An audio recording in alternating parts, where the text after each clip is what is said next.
such the petrological study of rock always begins with the serious study of thin sections to study the nature of minerals and to analyze mutual relation of these minerals.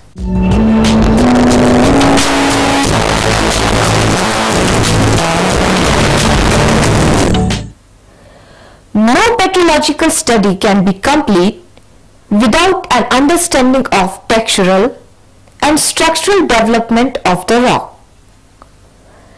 Interpretation of textures and microstructures is important to understand evolution of rocks. The texture of a rock is the result of various processes that control the rock's genesis and along with mineralogy and chemical composition. Some confusion exists and many authors do not distinguish clearly between these three concepts, which are texture, structure and fabric. During studies of texture, students are normally confused to distinguish between texture, microstructures and mutual relationship of grains, that is fabrics. Basically, texture means whenever we study a rock under thin section, whatever texture or structure is present within a rock is come under category of texture. Similarly, the same textures when we study on hand specimens or on outcrops, that is known as structures. The mutual relationship, or in other words we can say the combination of crystallinity, granularity, textures, structures give the idea of fabric of a rock. And on the basis of fabric of rock, we can predict the origin, type and genesis, even genesis also for a different rock.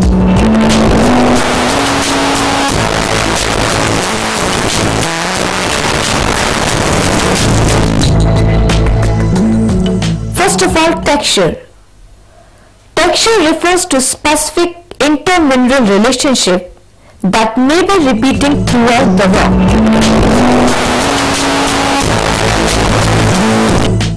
Secondly, structure. Structure has two meanings when applied to igneous rocks. First, it can refer to certain large-scale features such as black lava, pillows, etc. Or it denotes small-scale features that affect the rock. These include color banding, flow banding and joints. All these elements fall within the realm of structure geology.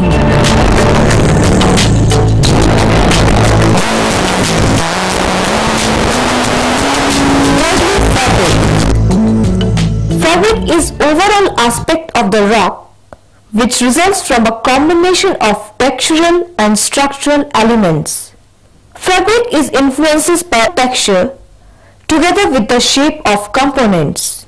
The 5 basic parameters are required to describe the texture of rock. These are as follows: color, crystallinity, that is the degree of crystallization, granularity, the absolute size of crystal, crystal shape, texture, the mutual relationship of crystals.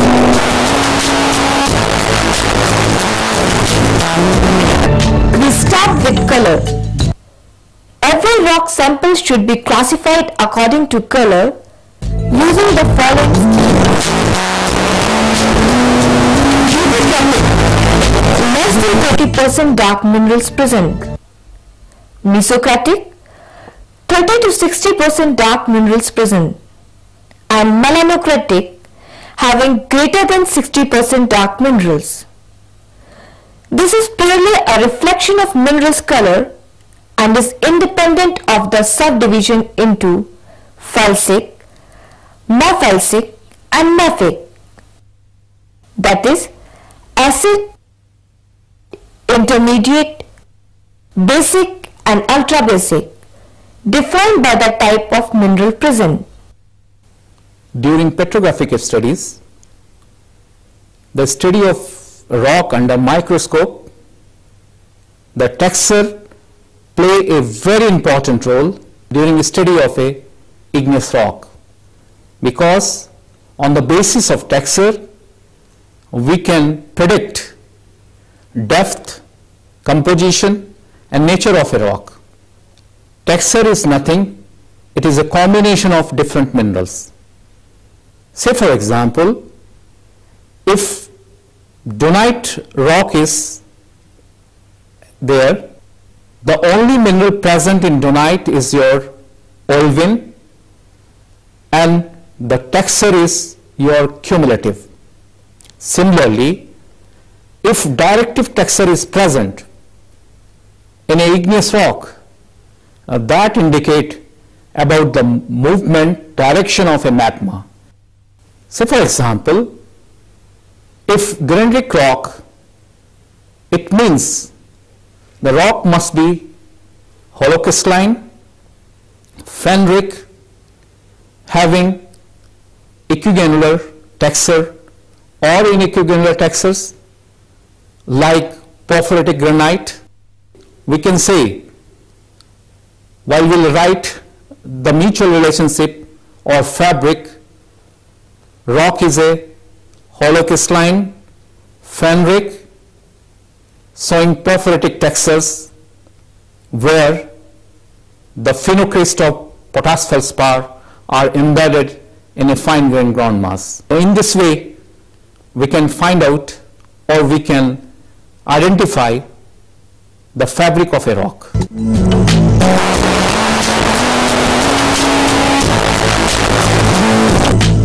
Secondly, crystallinity.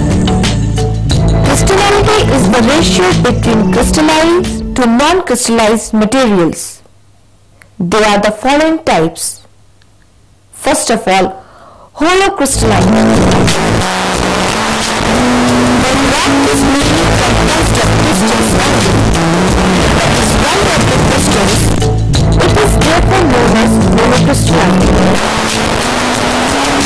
Hemicrystalline. When rock is composed of both crystals and glass, it is called hemicrystalline. Sometimes it is also called mesocrystalline.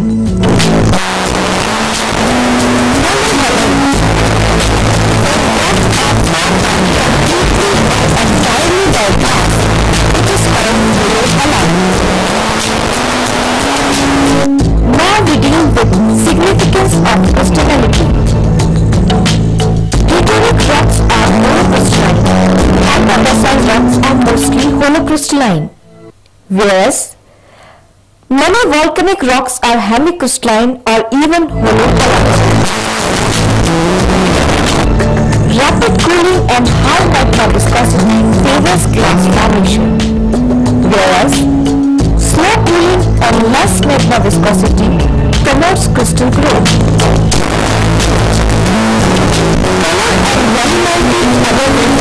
Exclusively for hand samples, while crystallinity refers to both hand samples and thin sections.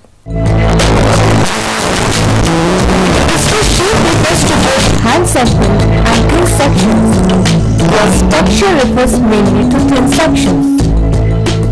Even holohaline rocks may be contain minute embryonic crystals. There are two types, crystallites and microlites. Crystallites, embryonic crystals that cannot be resolved under the microscope, can be called as crystallites. Microlites, slightly larger crystals whose optical properties can be identified. Their shape classifies these minute crystals. Glabellites, mongolites, scopiolites, margarites, trachytes and microlites.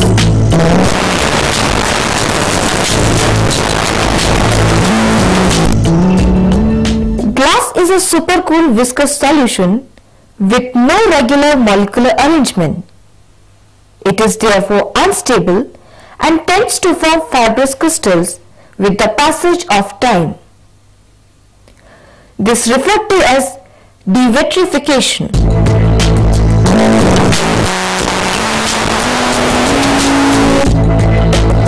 Granularity. Crystals range in size from microlites to meters. However, the general classification is based on visibility. These are mainly two types, aphanitic and phenolic. Aphanitic, when individual crystals cannot be identified by naked eyes. Aphanitic texture, the small crystals that cannot see by eyes or with the help of hand lens, known as aphanitic texture. The entire rock made up of small crystals which are generally less than 1/2 millimeter in size.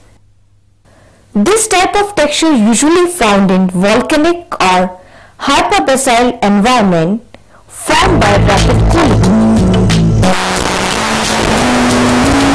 Aphanitic rocks are characterized by textures in which the mineral veins are not visible, while mostly aphanitic rocks have at least a few phenocrysts, small or larger grains. This often causes or confuses the student to assume a phenolitic texture, but with a little practice, you can quickly distinguish between aphanitic and phenolitic textures. The dark rocks like gabbro are more problematic.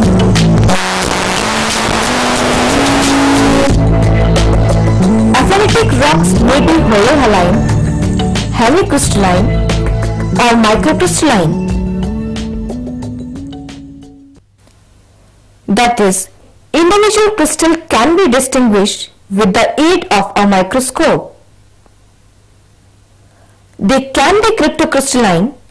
Individual crystal cannot be resolved under microscope, yet the reaction to polarized light indicates their presence.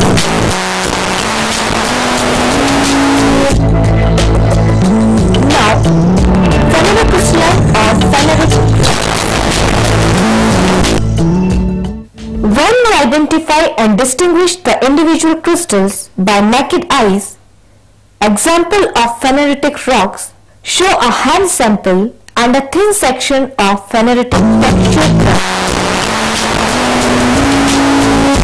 Phenolitic textured rocks are composed of large crystals that are clearly visible to eye with or without a hand lens or binocular microscope. The entire rock is made up of large crystals, which are generally 1/2 millimeter to several centimeters in size. No fine matrix material is present. This texture forms by slow cooling of magma during the plutonic environment. Now phenocrystalline rocks can be further subdivided on the basis of crystal size. Coarse grain, when average crystal diameter is less than 5 millimeter. Medium grain, average crystal diameter vary from 1 to 5 millimeter. Fine grain, when average crystal diameter is greater than 1 millimeter. During field studies, the igneous rock identified on the basis of color, mineral composition, and if spatial textures are present, like porphyritic texture. Then on the basis of texture present, mineral composition, directly we can name in field the rock is volcanic or plutonic. Maybe a porphyritic, showing, in other words, like directive texture.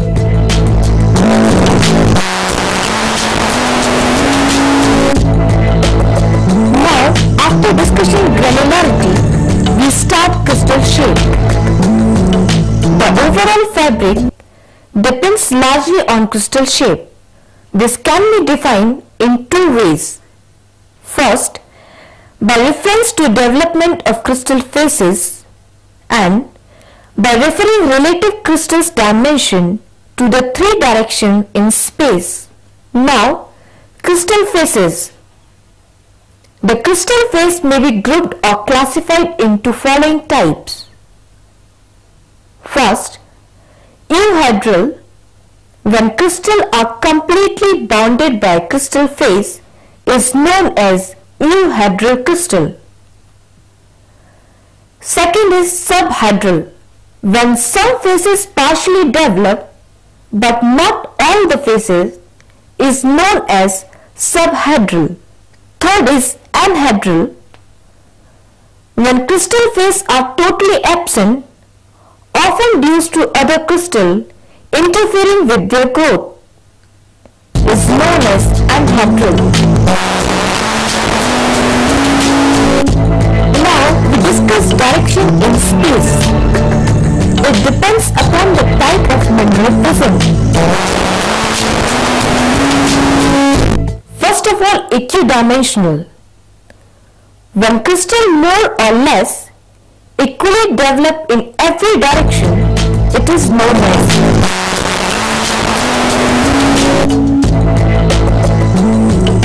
tabular. When crystal develop in two spatial directions, is known as tabular. Example is feldspar. Prismatic. When crystal does develop in one direction, is known as prismatic. Example, hornblende. One very basic question is asked, that is, give a detailed account of texture of igneous rock. Even in short notes like porphyritic texture, reaction rim, write short note on polyclitic textures, etc. So normally there may be a full length question based on texture or short note questions based on individual textures.